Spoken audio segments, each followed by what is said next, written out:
وہ رات جب زمان و مکان ساکت ہو گئے، ستارے راستہ دیکھ رہے تھے اور تمام آسمانوں کے دروازے کھل گئے۔ محض ایک خواب نہیں بلکہ وہ حقیقت جس پر ایمان لانا ہر مومن کے لیے ضروری ہے۔ تاریخ انسانی میں اپنی نوعیت کا ایک منفرد واقعہ، انسانوں کی تاریخ کی سب سے بڑی سیر، الاسراء والمعراج۔ یہ اتنا عظیم سفر حضور صلی اللہ علیہ وآلہ وسلم کی زندگی میں مکہ کے دور کے سب سے مشکل اور کٹھن وقت میں ہوا۔ پہلے آپ صلی اللہ علیہ وآلہ وسلم کا بائیکاٹ کیا گیا، پھر آپ صلی اللہ علیہ وآلہ وسلم کے چچا ابو طالب اور آپ کی بیوی حضرت خدیجہ رضی اللہ عنہا کا انتقال ہوا۔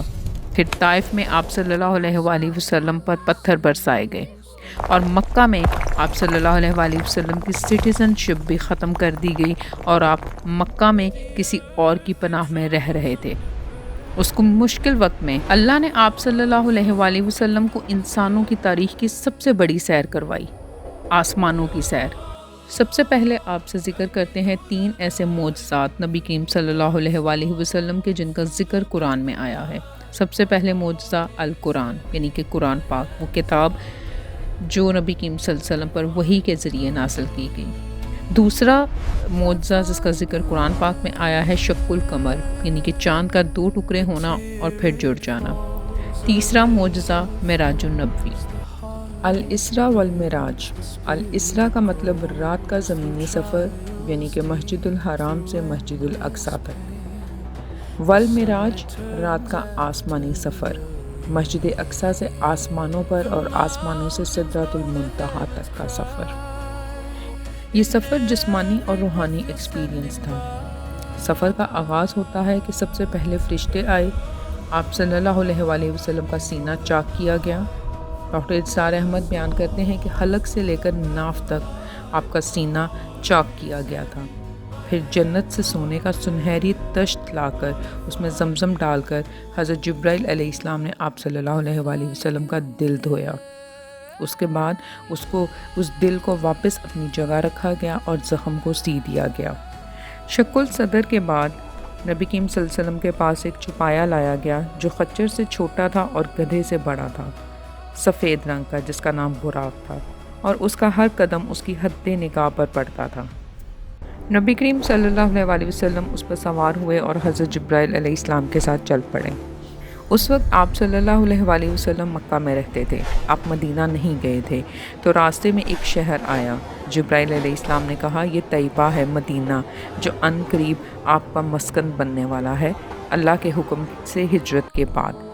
پھر آپ کو کوہ طور لے جایا گیا اور دکھایا گیا کہ یہ وہ پہاڑ ہے جہاں حضرت موسیٰ نے اللہ تعالیٰ سے کلام کیا تھا۔ قبر موسیٰ آپ کو دکھائی گئی۔ اس کے بعد آپ کو بیت اللحم، وہ جگہ بیت المقدس میں جہاں حضرت عیسیٰ علیہ السلام کی ولادت ہوئی تھی، وہ جگہ دکھائی گئی۔ پھر وہاں سے آپ بیت المقدس پہنچے۔ اس وقت مسجد الحرام سے بیت المقدس کا فاصلہ 40 دن کی مسافت پر تھا، لیکن آپ کو ایک ہی رات میں یہ سفر کرایا گیا۔ نبی کریم صلی اللہ علیہ وسلم نے بیان کیا کہ میں نے وہیں اپنے براق کو باندھا جہاں انبیاء باندھا کرتے تھے۔ وہاں بہت سے لوگ جمع ہوئے، میں منتظر تھا کہ کون نماز پڑھائے گا، اور پھر جبرائیل علیہ السلام نے میرا ہاتھ پکڑ کر مجھے آگے کیا، میں نے نماز پڑھائی، اور پھر جبرائیل علیہ السلام نے بتایا کہ یہ تمام انبیاء علیہ السلام تھے جو اس دنیا میں مبعوث ہوئے ہیں۔ آج آپ صلی اللہ علیہ وآلہ وسلم نے ان سب کی امامت کی۔ یہاں سے شروع ہوا آپ کا دوسرا سفر۔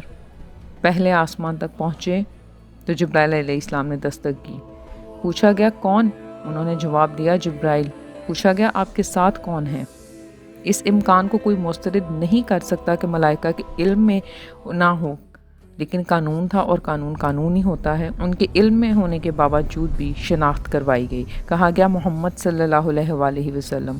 پوچھا گیا کہ انہیں بلایا گیا ہے؟ جبرائیل علیہ السلام نے فرمایا ہاں۔ تو اس کے بعد دروازہ کھول دیا گیا۔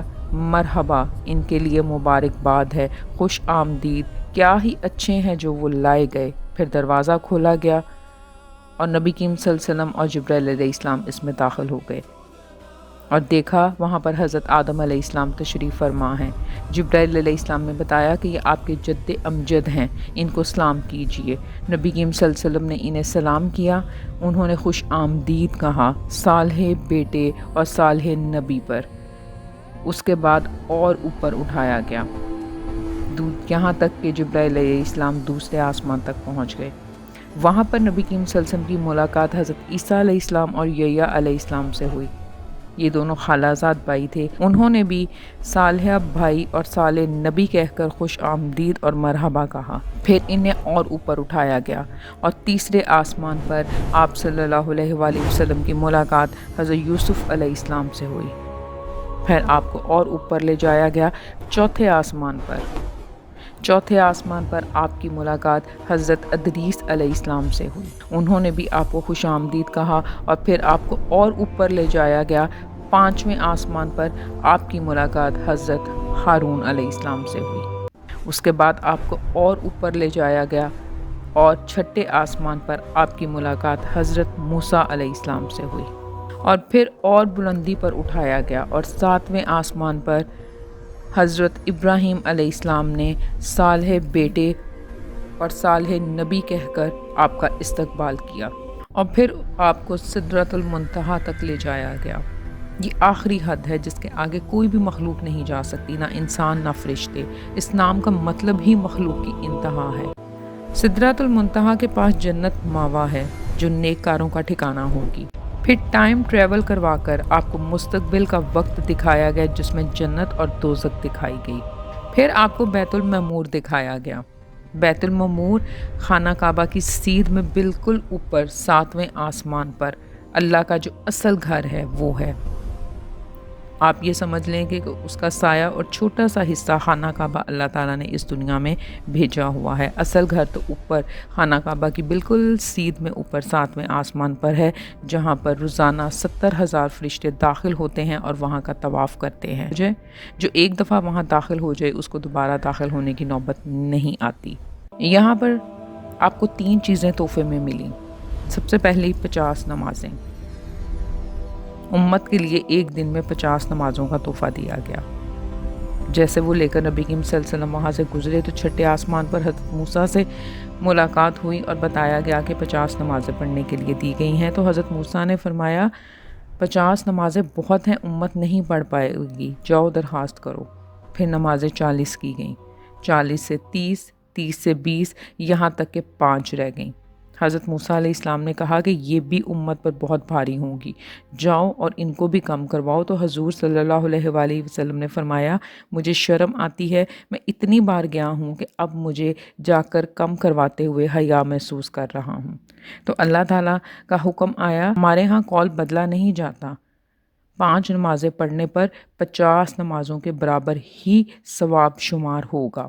اور دوسرا تحفہ جو آپ صلی اللہ علیہ وآلہ وسلم کو ملا وہ سورۃ بقرہ کی آخری 2 آیات آمن الرسول بما انزل سے لے کر آخر تک یہ تحفہ آپ کو دیا گیا۔ تیسرا تحفہ جو آپ کو دیا گیا وہ یہ تھا کہ آپ صلی اللہ علیہ وآلہ وسلم کا جو کوئی امتی شرک نہیں کرے گا اللہ اس کو معاف کر دے گا۔ یہ 3 تحفے آپ کو اس رات معراج کی رات پر دیے گئے۔ تو یہ تھا نبی کریم صلی اللہ علیہ وسلم کا آسمانی سفر۔ اس کے بعد دوبارہ مسجد اقصیٰ واپس آئے اور پھر وہاں سے مسجد الحرام۔ جب صبح ہوئی تو حضور نے بتایا کہ میرے ساتھ یہ واقعہ پیش آیا ہے، تو وہی رد عمل ہوا جو ہونا چاہیے تھا۔ مشرکین کے ساتھ ساتھ بہت سے مومنین بھی متزلزل کا شکار ہو گئے۔ سوال کیے گئے کہ اچھا اگر اقصیٰ پر گئے تھے تو بتاؤ ستون کتنے تھے، جنت کیسی تھی، دوزخ کیسی تھی؟ تو حضور صلی اللہ علیہ وآلہ وسلم تھوڑا سا گھبرا گئے، تو اچانک اللہ نے ان کے سامنے مسجد اقصیٰ کو کر دیا۔ اب لوگ سوال کرتے جاتے تھے اور آپ اس کا مشاہدہ کر کر ان کو جواب دیتے جاتے تھے۔ اسی طرح آپ کے سامنے جنت اور جہنم بھی لائی گئی اور آپ نے ان لوگوں کے سوالوں کے جواب دیے۔ لوگ مذاق اڑانے لگے اور دوڑے دوڑے حضرت ابوبکر رضی اللہ عنہ کے پاس گئے۔ وہ سمجھتے تھے کہ اگر حضرت ابوبکر رضی اللہ عنہ نے بھی ان کی بات کا یقین نہ کیا، وہ ہمارا ساتھ دے دیں تو ہمارے لیے کوئی پرابلم نہیں ہوگی۔ روایات میں آتا ہے کہ حضرت ابوبکر رضی اللہ عنہ نے سن کر ایک دفعہ جھرجھری لی، لیکن صرف ایک سوال کیا، کیا واقعی میں وہ یہ فرما رہے ہیں؟ لوگوں نے خوش ہو کر تالیاں بجائی اور کہا کہ ہاں کہہ رہے ہیں، چلو ہم چلتے ہیں۔ انہوں نے سمجھا کہ ہمارا وار صحیح ثابت ہو گیا ہے اور حضرت ابو بکر بھی ہمارا ہی ساتھ دیں گے۔ لیکن اگلا جواب حضرت ابو بکر کا یہ تھا کہ اگر وہ کہہ رہے ہیں تو 100% درست کہہ رہے ہیں۔ تو یہ تھا وہ دن جس دن حضرت ابو بکر رضی اللہ عنہ کا لقب الصدیق مشہور ہو گیا۔ واقعہ معراج کوئی معمولی واقعہ نہیں ہے۔ اس واقعے کے کچھ عرصے بعد ہی، تقریباً 1 سال بعد ہی، اللہ کے حکم سے آپ نے مدینہ ہجرت کی، اور پھر مدینہ سے دین اسلام کو وہ عروج ملا کہ رومن اور پرشین امپائر بھی کچلی گئیں۔ اللہ ہم کو سمجھنے، ماننے اور اس پر عمل کرنے کی توفیق دے۔ آمین یا رب العالمین۔